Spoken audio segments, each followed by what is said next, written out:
So the first story I wanted to talk about involves Rick Wiles. I wanted to take a look at one of his older videos just to give you an idea of who he is. We've talked about him before a couple of times, but we don't talk about him very often. So I figured we'd start out with this one clip and see what he has to say for himself. Let's watch this clip. Run that video again, and with no audio, okay? We'll talk over it, okay? So watch Mr. McConnell here. For reference, what he's talking about here is when Mitch McConnell went up during the impeachment trial and explained why he was voting to acquit Donald Trump, but why he still felt that Donald Trump was guilty in this case, also known as jury nullification. Anyways, that's what is happening here. This is Mitch McConnell's speech, basically, at the Senate hearing for the impeachment trial. So let's watch and see what Rick Wiles has to say about Mitch McConnell. What are we watching for? Right there, his hands. What are you seeing, Doc? Is he telling us he loves us? The guy, his co-host doesn't even know what he's talking about. This is hilarious. But notice what Mitch McConnell is doing here. Take a look at what's happening with Mitch McConnell's hands. Right there, look at that. Look at that. What is, Mitch, are you sending us a signal? I'll let our audience decide. What do you think it is? Oh my God. They're saying that it's a sign to the Illuminati. It's like a sign that to the Illuminati so that they know that he's aware of them and that he's working for them and blah, blah, blah. Here he is, and he does it for about a full minute in his presentation here. Is it a Masonic hand sign? Yes, it is. These people are a caricature of themselves at this point. So, I mean, and he does it for a good solid minute and a half all the way through this. And so is what he is reading right now, is that the Masonic script that's been laid out for him to read at this point? So who knows? But it is unusual. It's one thing I saw when I was watching this, Rick. You know, I don't know if Mitch McConnell is a Mason.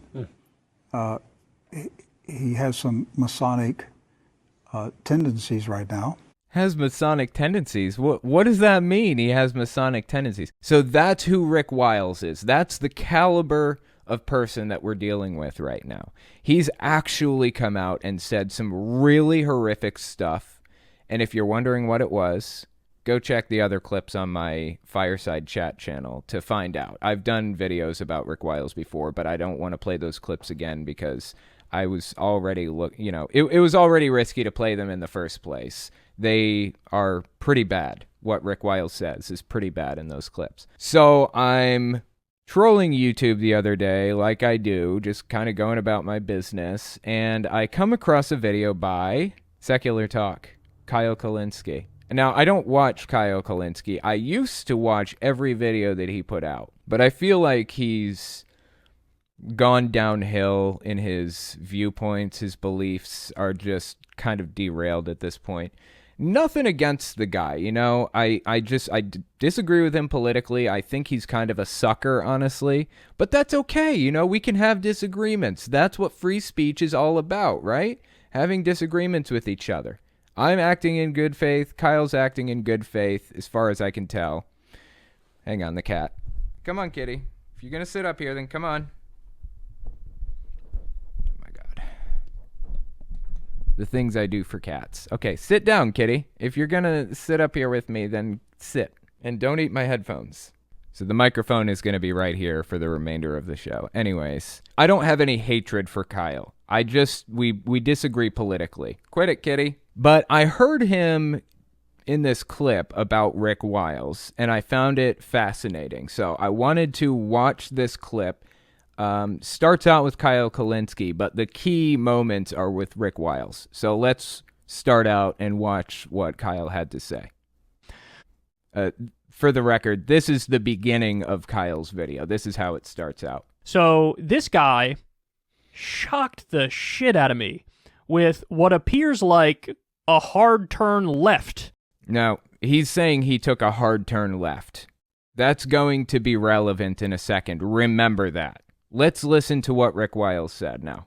if somebody in America put together a political movement to do two main things: break up the power of the tech companies. I mean, bust them up. Don't just slap their fingers. Bust them up. Break them up. Like in the monopolies of the early 1900s. Yes, I mean, crush the tech companies. Break them up. Now, obviously, Rick Wiles, his reason for hating the tech companies is because, you know, they quote-unquote censored Trump. He doesn't like the fact that Donald Trump was banned from Twitter for violating their terms of service. And I feel like what happened at CPAC over the weekend, I don't know if you guys saw the CPAC clips. Whenever CPAC took place, they said, you have the right to set rules in your own house, and we're borrowing somebody else's house here. And the owner of this house says they want everybody to wear a mask, so you need to wear your masks, because that's what the owner of this establishment wants. And, of course, he got booed for saying that because nobody wanted to wear masks at CPAC. Anyway, the point is, I feel like I couldn't have said it better myself. If you're in somebody else's house, you have to follow their rules. If you don't want to follow their rules, get the fuck out of their house. That's simple, right? Trump was in Twitter's house. Trump had to follow Twitter's rules, and he violated those rules. Now, there's a broader discussion about whether or not Twitter should be able to ban people for just any old thing. I think big tech is entirely too powerful, and it is kind of concerning, and I would like to see it broken up to some degree. But I think Trump's ban was just and right. So anyways, let's keep listening to Rick Wiles. The tech companies, break them up, and to outlaw being billionaires. That's a pretty big deal. That's a pretty big deal coming from somebody as hard right as Rick Wiles. The guy is beyond just a conservative evangelical.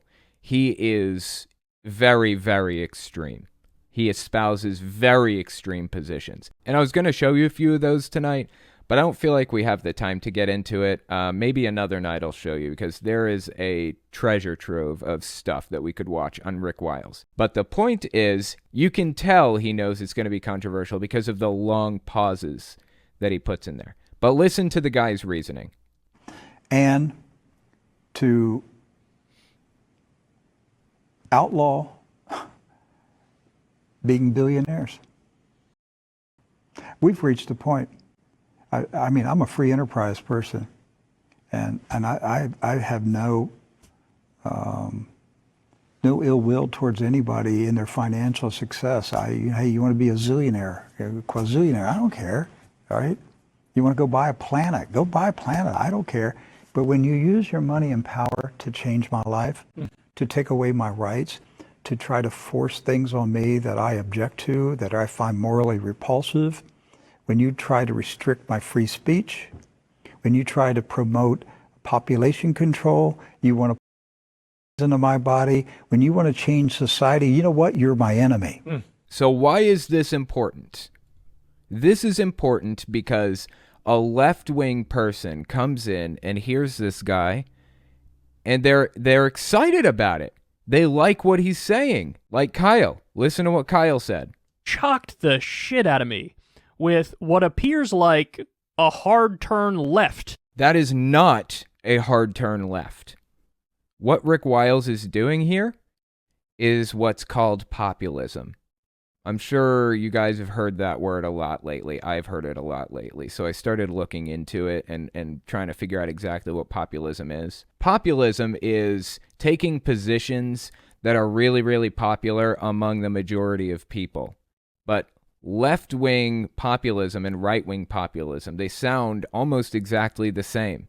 They want the same things, but they want it for different reasons and to solve different things. So left-wing populists and right-wing populists both want to get rid of billionaires.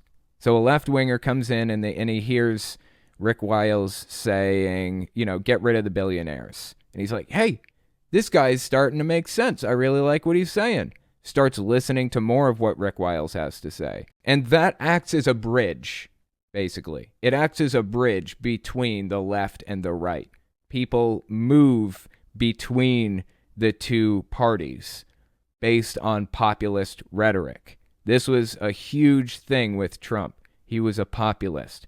He said things that a lot of people were big fans of. Talked about pulling people out of Iraq, pulling the military out of Iraq. Talked shit about trade deals, NAFTA and CAFTA, I think. And it led to some Bernie supporters, not a lot, but at least some Bernie supporters, voting for Trump over Hillary because of his populist rhetoric. Now, my issue with Kyle Kulinski here is the fact that he fell for the populist rhetoric without even realizing it and mistook it for left-wing rhetoric. With what appears like a hard turn left. No, it wasn't a hard turn left. It was a hard populist turn. That's what Rick Wiles is doing here. He's using populist rhetoric. So as a left-winger, why do we want to take money from billionaires? Because it would help the economy, for one thing. For another thing, it's not fair to have people living in complete poverty while we have people swimming in money. So much money, it would take them 31 years to count it if they counted in dollar bills. If they counted $1 million, $1 per second, it would take them 11 days or so, I think. If they counted $1 billion, it would take them 31 years. It's really hard to conceptualize just how much fucking money that is. So Bernie Sanders wants to take billionaires' money and put it back in circulation to help the poor. Why does Rick Wiles want to do it? Let's keep listening and see what his reasoning is. Of my body, when you want to change society, you know what? You're my enemy. You're my enemy. And the only way you're able to do it is because you're a billionaire. So then we need to take away your billions. Bill Gates, if he was working a job,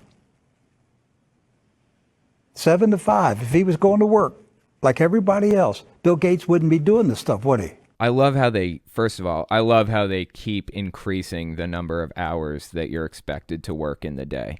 They're just kind of normalizing it, right? How many hours is 7 to 5? That's 8, 9, 10, 11, 12, 1, 2, 3, 4, 5. That's 10 hours a day? Really? I always heard it as 9 to 5, 8 hours a day. But his issue really is with Bill Gates and that whole subset of billionaires.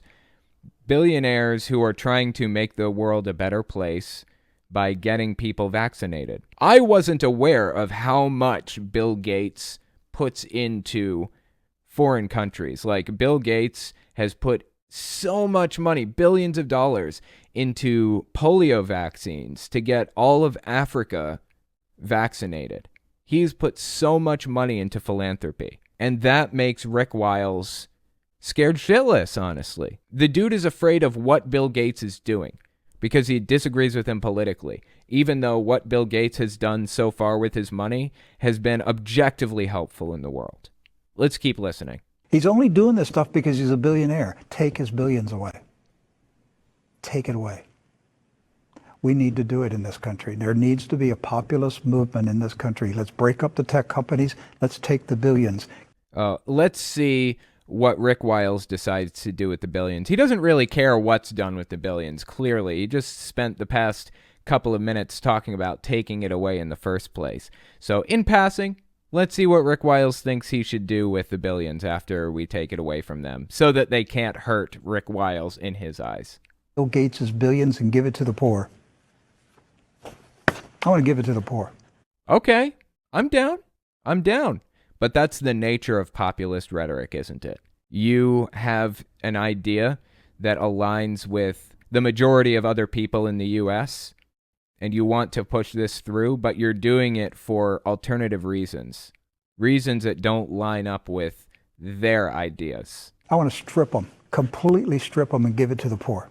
I want Jack Dorsey's money. I want Zuckerberg's money. I want to give it to the poor. Completely strip them of their money? That's beyond where I am, honestly. I don't want to completely strip them.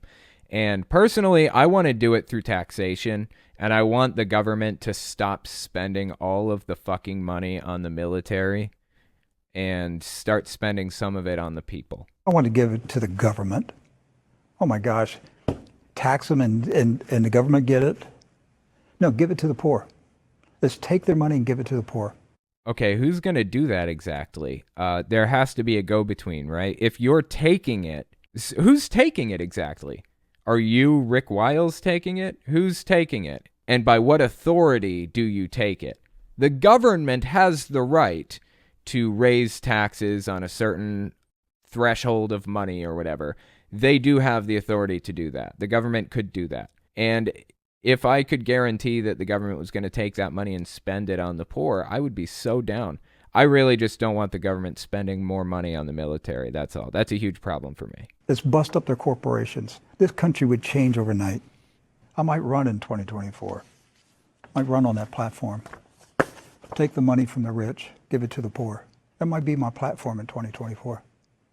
It's a giving hood. Yes. That's concerning because it's populist. Again, just like Trump, it's a populist position, and he would get a lot of votes for holding that position, even though left-wing people don't agree with his reasoning. They just agree with his conclusion. If he ever did get there, like if he ever did manage to, take billions of dollars away, that is not where he would stop. He would continue his plan to try to, basically cripple the actions of big billionaires like Bill Gates and most likely find loopholes for billionaires that he likes. Like Sheldon Adelson, is he still alive? I don't remember. Roger Ailes, those types of people, the Koch brothers. He would find loopholes that they could smoothly fit into and only cripple the guys that he didn't like.